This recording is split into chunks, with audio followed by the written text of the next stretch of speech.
अस्सलाम वालेकुम, मैं हूं साजिद हसन। आप मेरा YouTube चैनल देख रहे हैं। पिछले कुछ दिनों से पाकिस्तान के क्रिकेट के अंदर जो सियासत हो रही है, जो फैसले हो रहे हैं, जो तब्दीलियां हो रही हैं, उनके बाद अब नतीजा ये निकलता हुआ आ रहा है कि बाबर आजम को जो है एज अ कप्तान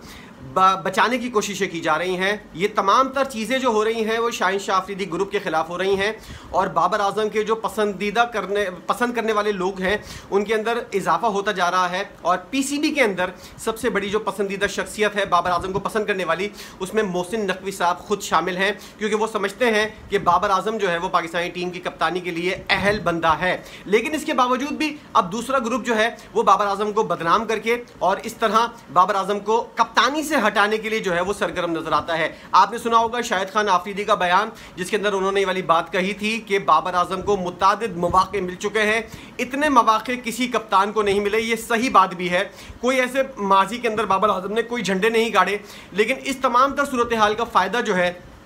बाबर आजम को मिलता हुआ नज़र आ रहा है। शाहीन शाह आफरीदी का जो ग्रुप है और उसने जो हरकतें की हैं उसके बाद जो है वो उस ग्रुप के ख़िलाफ़ जो है वो कार्रवाई हो सकती है। और इत्तलात तो ये भी सामने आ रही हैं कि शाहीन शाह आफरीदी को 1 साल का बैन किया जा सकता है, किसी भी फॉर्मेट में उनको नहीं खिलाया जाएगा और उनसे कहा जाएगा, जोर दिया जाएगा कि वो डोमेस्टिक क्रिकेट खेले और अगर वो वहाँ पर परफॉर्म नहीं करते तो उनको फिर भी टीम के अंदर सेलेक्ट नहीं किया जाएगा। लेकिन अगर यहाँ पर ये सवाल पैदा होता है कि मोहसिन नकवी साहब जो हैं वो जिस तरह का गलत फैसला पहले कर चुके हैं बाबर आजम को कप्तान बनाने का,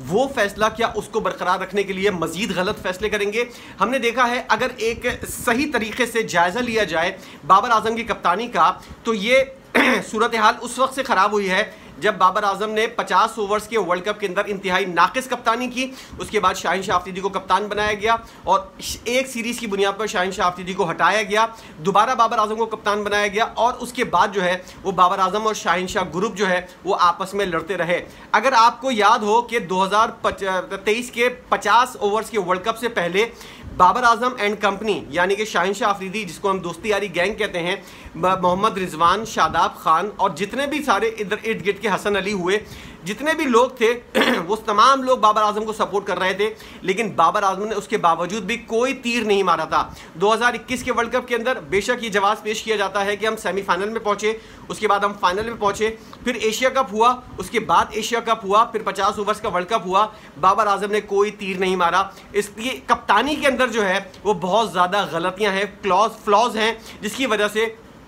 ये शख्स जो है एंड टाइम के ऊपर, यानी कि ऐसी सूरत हाल जब होती है कि पाकिस्तानी टीम फंसी हुई होती है या कोई ऐसा मामला होता है जब पाकिस्तान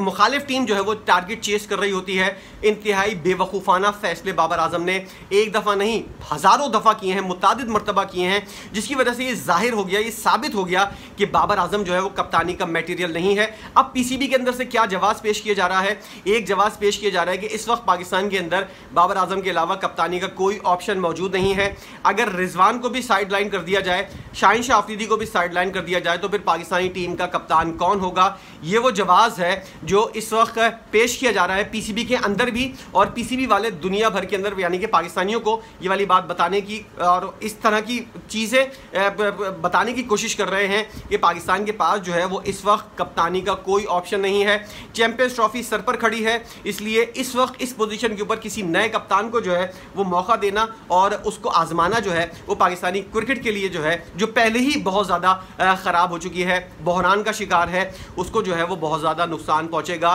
बज़ाहिर ऐसा ही लग रहा है कि बाबर आजम को किसी किस्म की इस ऑपरेशन या इस सर्जरी के अंदर कोई इतनी ज़्यादा सज़ा नहीं मिलेगी। बाबर आजम जो है वो अपनी कप्तानी को जो है वो बरकरार रखने की कोशिश करेंगे और उसके अंदर कामयाब भी हो जाएंगे। दूसरी बात ये रही कि बाबर आजम अगर शाहीन शाह अफरीदी और मोहम्मद रिजवान के बगैर जो है अगर कप्तानी करते हैं तो क्या उनको उनके पास जो है उनकी कप्तानी के अंदर कोई ऐसी चीज़ है कि वो नई टीम के साथ जीतते हुए नजर आ जाएं? तो इसका जवाब है नो, क्योंकि बाबर आजम जो है वो जब उनके पास सीनियर तरीन टीम थी और खिलाड़ी सारे उसके साथ थे, जब वो कुछ नहीं कर पाए तो अब क्या करते हुए नजर आएंगे? और इसके अंदर बाबर आजम ने जो लॉबिंग की है खुद अपने तौर पर चेयरमैन पीसीबी को जिस तरह राम करने की कोशिश की है, हर मौके के ऊपर चेयरमैन पीसीबी से रब्ता किया और तमाम तर चीज़ें बताई। गलतियां बहुत ज़्यादा बाबर आजम ने की हैं और ये तासुर जाता है कि मैं जो वीडियो बना रहा हूं वो बाबर आजम के हक़ में बना रहा हूं। उसकी कप्तानी के अंदर कोई ऐसा स्पार्क नहीं है कि मैं उसकी तारीफ़ कर सकूं, उसकी कप्तानी के बारे में बात कर सकूं। किसी किस्म की कोई ऐसी चीज़ नहीं है जिसकी वजह से बाबर आजम की कप्तानी के ऊपर बात की जाए, लेकिन पीसीबी की जानिब से ये जवाब पेश किया जा रहा है कि बाबर आजम के अलावा कोई कप्तानी का ऑप्शन नहीं है। बाबर आजम साहब ये फरमाते हुए नज़र आते हैं और अपनी रिपोर्ट के अंदर भी ये कहते हुए नज़र आ रहे हैं कि उनका साथ जो है वो ना तो इमाद वसीम ने दिया, ना इफ्तिखार अहमद ने दिया, ना शाहीन शाह अफरीदी ने दिया, और ये लोग जो है इनका रवैया मेरे साथ बहुत गलत था। अगर कोई गैरतमंद कप्तान होता तो उसी वक्त खड़ा होता, ये वाली सारी बातें जो है वो करता और सब मीडिया के सामने या फिर पूरे पाकिस्तानियों के सामने लेकर आता, ना कि वर्ल्ड कप के अंदर पूरी तरह जलील होने के बाद जो है वो अब अपनी रिपोर्ट के अंदर लिख कर दे रहे हैं कि ये सारी चीज़ें हुई थी जिसकी वजह से मैं जो हूँ वो कप्तानी सही नहीं कर सका। ये जवाब पेश करने की और अपने आप को इस तरह छुपाने की कोशिश की जा रही है, बचाने की कोशिश की जा रही है कि टीम ने मेरा साथ नहीं दिया वरना मैं तो पता नहीं कौन सा वर्ल्ड कप जीत जाता या पता नहीं क्या कुछ कर लेता। ये वाले सारे जवाब जो हैं ये अपनी कप्तानी बचाने के लिए पेश किए जा रहे हैं। आप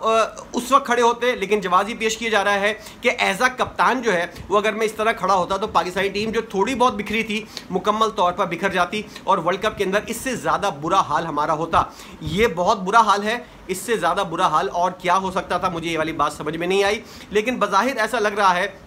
जो सीनियर तरीन खिलाड़ी थे, 30 लोगों की जो मीटिंग हुई थी उसके अंदर मोहसिन नकवी साहब जब बाहर निकले थे और उनसे बाबर आजम की कप्तानी के बारे में सवाल हुआ था तो उन्होंने कहा था इस मीटिंग के अंदर कप्तानी तो डिस्कस ही नहीं हुई है।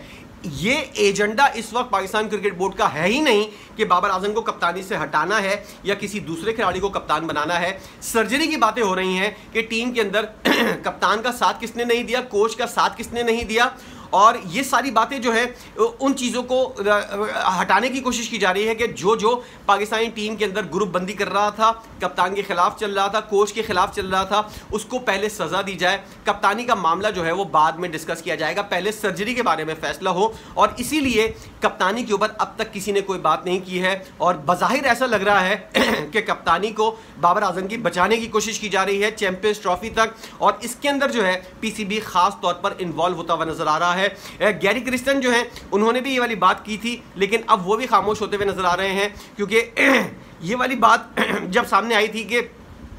कप्तान जो है गेम प्लान के ऊपर अमल दरामद करता हुआ नजर नहीं आ रहा, तो उसके बाद ये वाला जवाब सामने आया था कि खिलाड़ी जो हैं वो गेम प्लान के ऊपर अमल दरामद करवाने में कप्तान का साथ नहीं दे रहे, जिसकी वजह से कप्तान गेम प्लान के ऊपर अमल दरामद नहीं करवा रहा। गैरी क्रिस्टन को ये वाली बात बाबर आजम ने समझा दी और उसके बाद उनको भी पल्ले पड़ गई ये वाली बात और उन्होंने भी अपनी रिपोर्ट के अंदर ये वाली बात लिखी कि कप्तान को नाकाम करने की कोशिश की जा रही थी और इस वजह से कप्तान कुछ भी नहीं कर सका, बेबस था, जिसकी वजह से पाकिस्तानी टीम जो है ये इस तरह मैच हारी और वर्ल्ड कप से पाकिस्तान का जल्दी बाहर निकलने का मामला हुआ। और इंडिया और ख़ास तौर पर यूएसए के खिलाफ जो मैच था उसके अंदर पाकिस्तान की बॉलिंग जो है उसने जानबूझकर जो है वो ऐसी बॉलिंग की जिसकी वजह से पाकिस्तान जो है वो जीता हुआ मैच जो है वो हार गया। और हारिस रऊफ ने जिस तरह आखिरी ओवर किया था उसके बाद तो सही चीज़ें सामने आ गई हैं। कोई पाकिस्तान का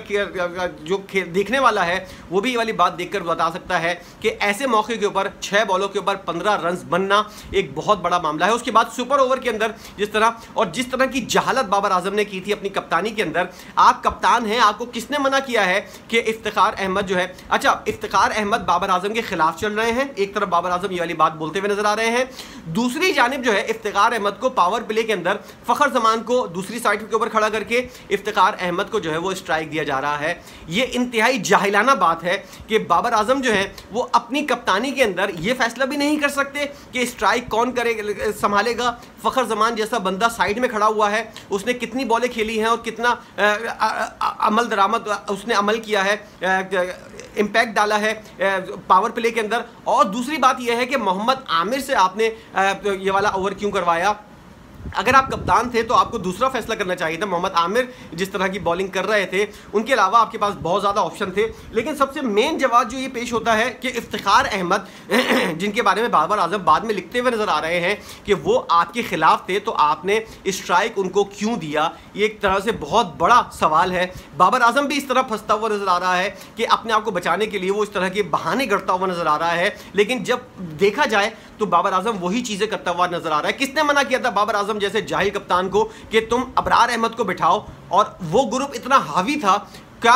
ऐसी बात हो गई थी कि उस ग्रुप ने ये वाली बात की और कप्तान इतने मजबूर हो गए कि वो शादाब खान को ही खिलाए जा रहे, वो परफॉर्म ना कर रहा है फिर भी उसको खिलाए जा रहे हैं। और अबरार अहमद जैसा बंदा ड्रेसिंग रूम के अंदर बैठा हुआ है और आप शादाब खान को मौके पे मौका दिया जा रहे हो। ये वाली सारी चीज़ें हैं जिसकी वजह से झूठा साबित होता हुआ बाबर आजम नज़र आ रहा है कि ये जो रिपोर्ट बाबर आजम ने जमा करवाई है उसके अंदर बाबर आजम खुद अपने आप को बचाता हुआ नज़र आ रहा है और दूसरे जो शाहीन शाह अफरीदी का ग्रुप है इसको फंसाने में बाबर आजम जो है वो कामयाब भी हो गए हैं और अपने तौर पर किरदार जो उन्होंने अदा किया था वो करते हुए नज़र आ रहे हैं। अपनी कप्तानी के जितने भी भंड थे, जितने भी गलत फैसले थे, उनके अंदर बाबर आजम जो है खुद अपने आप को मासूम बनते नजर आ रहे हैं और दूसरे को जो है वो खुशगवार करार देते हुए नजर आ रहे हैं कि मैं जो हूं वो कप्तानी कैसे करता जब टीम ही मेरे साथ नहीं थी, तो इस वजह से मुझे जो है वो किसी किस्म की सज़ा नहीं मिलनी चाहिए। ये जवाब पेश किया और पीसीबी बज़ाहिर ऐसा लग रहा है इस जवाब के ऊपर जो है बाबर आजम को जो है वो बाबर आजम पीसीबी को कन्विंस करने में कामयाब हो गए हैं और देखना पड़ेगा कि आने वाले दिनों के अंदर क्या पीसीबी इस बारे में भी कोई फैसला करता है, जैसा होता हुआ नज़र नहीं आ रहा और पीसीबी बज़ाहिर बाबर आजम को ही कंटिन्यू रखता हुआ नज़र आ रहा है। इस तमाम तर सूरत हाल के ऊपर आपकी अपनी क्या राय है, किस तरह बाबर आजम ने अपने आप को बचाया है और पीसीबी को किस तरह कन्विंस किया है, शाहीन शाह अफरीदी ग्रुप जो है उसको फंसा के बाबर आजम ने अपने आप को जो है वो बचा लिया है। क्या आप कहेंगे बाबर आजम की कप्तानी के ऊपर और एज अ खिलाड़ी उसकी परफॉर्मेंस कैसी रही वर्ल्ड कप के अंदर और उससे पहले जितने भी 4 साल उसने कप्तानी की है उसकी अपनी कप्तानी और उसकी अपनी परफॉर्मेंस कैसी थी, उसको कहाँ रेट करेंगे? मेरी नज़र में बाबर आजम को भी मुकम्मल तौर पर सज़ा मिलनी चाहिए। जिस तरह के